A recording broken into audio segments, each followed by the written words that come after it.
യാദൃശികമായിട്ട് വഴി തെറ്റിച്ചിന്നെ ഇന്ന് കൊണ്ടുപോയിക്കൊണ്ടിരിക്കുന്നത് കാട്ടിനുള്ളിൽ കൂടിയാണോ എന്ന് സംശയമുണ്ട്. ഇതുകൊണ്ടാ ഈ റോഡിന്റെ മേലെ കംപ്ലീറ്റ് ഐസ് വീണിട്ട് സ്കിഡായി കളിക്കുക വണ്ടി.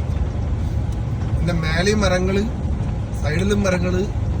അതിന്റെ മേലെ കടിക്ക കൊമ്പടിച്ചോ അടിച്ചില്ല, തട്ട് തൊട്ടില്ല എന്നുള്ളൊരു അവസ്ഥക്കാണ് പോകുന്നത്.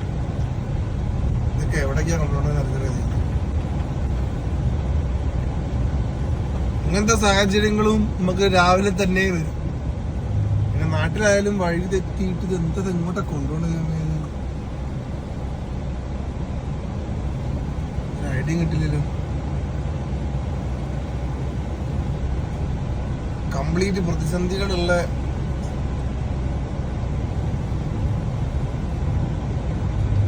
പ്രതിസന്ധികളും റെയിൽവേ ക്രോസ് ഒക്കെ ഉള്ള വഴി കൂടിയാണ്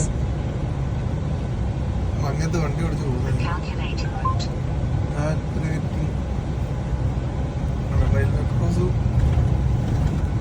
അയ്യോ, ഈ സ്ഥലത്ത് കൂടെ ഇപ്പൊ പകലാണ് വരുന്നതെന്ന് വെച്ച് കഴിഞ്ഞാൽ എന്റെ അടപ്പൂരി വരുന്നത്. ഇപ്പൊ രാത്രി ആയതുകൊണ്ട്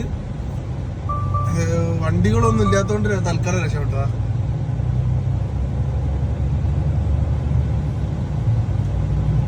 ഇവിടേക്ക് വലിയ കുഴപ്പമില്ല, സ്ലിപ്പ് കുറച്ച് കുറവുണ്ട്.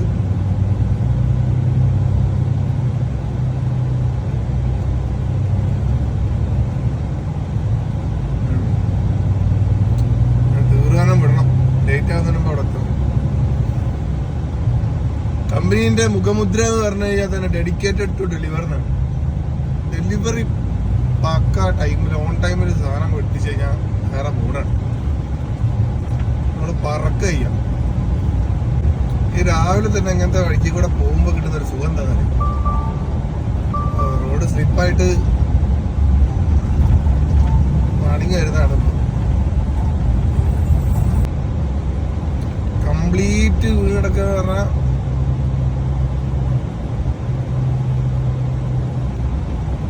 ഇതിന്റെ ഒരു കാഴ്ച നോക്കട്ടെ, പറ്റിയാലൊന്ന് കാണിച്ചു.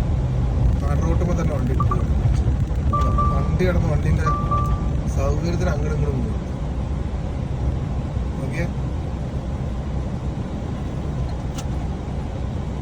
ഈ ചെന്നെത്തുന്ന റോഡുകളും വഴികളും ഏകദേശം എങ്ങനെയാണെന്നുള്ളത് കാണണ്ടേ.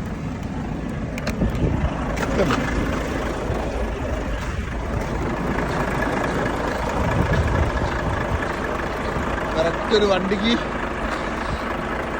വണ്ടിക്ക് കയറി വരാൻ വഴിയുള്ളൂ. സൈഡ് കൊടുക്കുക വേണേലും ഒന്നും കൂടി.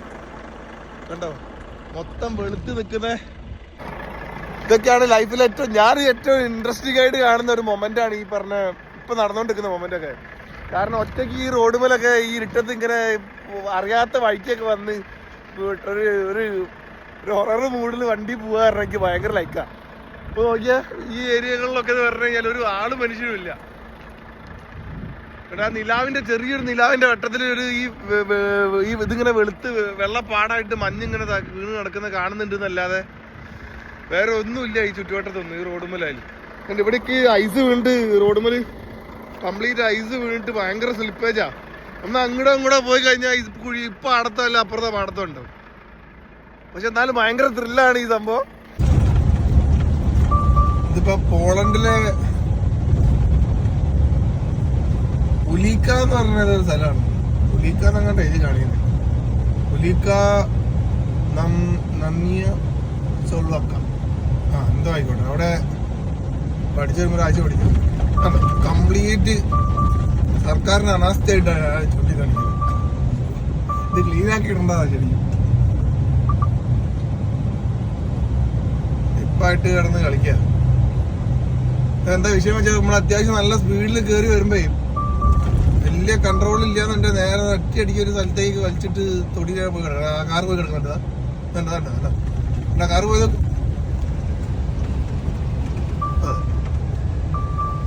ഇങ്ങനെ അപ്പുറത്ത് പറമ്പിലേക്ക് പോകാനുള്ള സാധ്യത വളരെ കൂടുതലാണ്. അങ്ങോട്ടും കൂടെ പോയി കഴിഞ്ഞാൽ വിറ്റുകയാണ്. അവിടെയൊക്കെ ഈ അള്ളയായിരിക്കും ചിലപ്പോ. കണ്ടോ, വീലൊക്കെ താന്നു പോകും.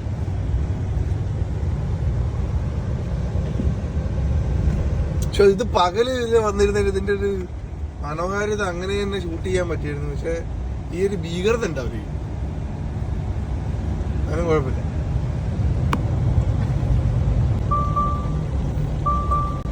ഹൈവേ ക്രോസ് വരുമ്പോൾ എപ്പോഴും ശ്രദ്ധിക്കണം. നമ്മുടെ നാട്ടുകാര് ഒരു ബ്രേക്കൊക്കെ പിടിച്ച് തരുമെങ്കിലും കുറച്ച് ടാസ്ക് ആണ്. ഒരു ഒരു ഒരു നാടാണ് ഇവിടെ. എന്തെന്നാ പേര് പറയണമെന്ന് അറിയില്ല. നോക്കിയ വളരെ ശാന്തമായി കിടന്നു.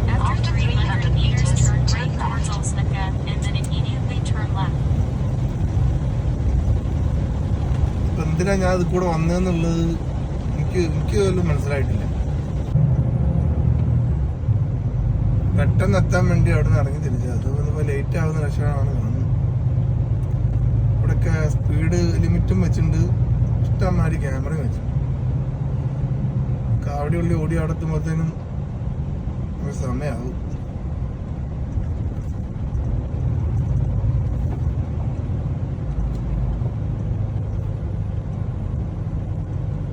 ഓരോരോ ഏരിയ ടെറിട്ടറി ആയിട്ട് ഇവരിങ്ങനെ മാറി മാറി മാറി കുറെ ഗ്രൂപ്പായിട്ട് താമസിക്കുക. പക്ഷെ എനിക്ക് തോന്നുന്നില്ല ഈ അയൽവാസിനെ വരെ അവരറിയാൻ യാതൊരു വഴി ഞാൻ കണ്ടു. കാരണം അത്രത്തോളം ഒരു പുറത്തേക്ക് ഇറങ്ങിയിട്ട് വന്നിട്ട് അപ്പുറത്തുള്ളവന്റെ കാര്യം അന്വേഷിക്കുന്ന പരിപാടി, അവിടുന്ന് ഒച്ച കേട്ടല്ലോ, അല്ല അവിടെ എന്താണ് ആ പെണ്ണ എത്തുന്നോട്ടോ, അങ്ങനത്തെ യാതൊരു പരിപാടികളും ഈ നാട്ടിലുള്ള ജനങ്ങൾക്കില്ല എന്നാണ് ചുരുങ്ങിയ കാലം കൊണ്ട് ഞാൻ മനസ്സിലാക്കിയത്. ശരിക്കും ഒരു ശോകമായ ജീവിതശൈലിയാണ്. കാരണം നമ്മളെ പറ്റി പരദൂഷണം പറയാൻ ആൾക്കാരില്ലെങ്കിൽ പിന്നെ ജീവിക്കാനൊരു സുഖം തോന്നില്ലല്ലോ. എന്തെങ്കിലുമൊക്കെ നമുക്കൊരു ലൈഫിനോടൊരു ത്രില്ല് വേണമെങ്കിൽ ആരെങ്കിലുമൊക്കെ എതിരെ നിൽക്കാനും പിന്നെ നമുക്ക് എന്തെങ്കിലുമൊക്കെ ചെയ്യാൻ വേണം. ഇത് വെറുതെ രാവിലെ എണീക്കുന്നു, ഒരു പണിക്ക് വന്നു, വൈകുന്നേരം ആകുമ്പോൾ വരുന്നു, പിന്നെയും മറ്റേ പൈസ സ്വരുക്കൂട്ടി വെക്കുന്നു, എന്താ പറയുന്നത് വെക്കേഷൻ ഏതെങ്കിലും നാടുകളിലേക്ക് പോകുന്നു, ആ രാജ്യം കാണുന്നു, തിരിച്ചു വരുന്നു, പിന്നെയും പണിക്ക് പോകുന്നു എന്നല്ലാതെ ഇവര് സമൂഹങ്ങൾ അങ്ങോട്ടും ഇങ്ങോട്ടും ഇടപഴകി ജീവിക്കാനുള്ളൊരു സെറ്റപ്പ് ഇവർക്ക് എന്തായാലും ഇല്ല.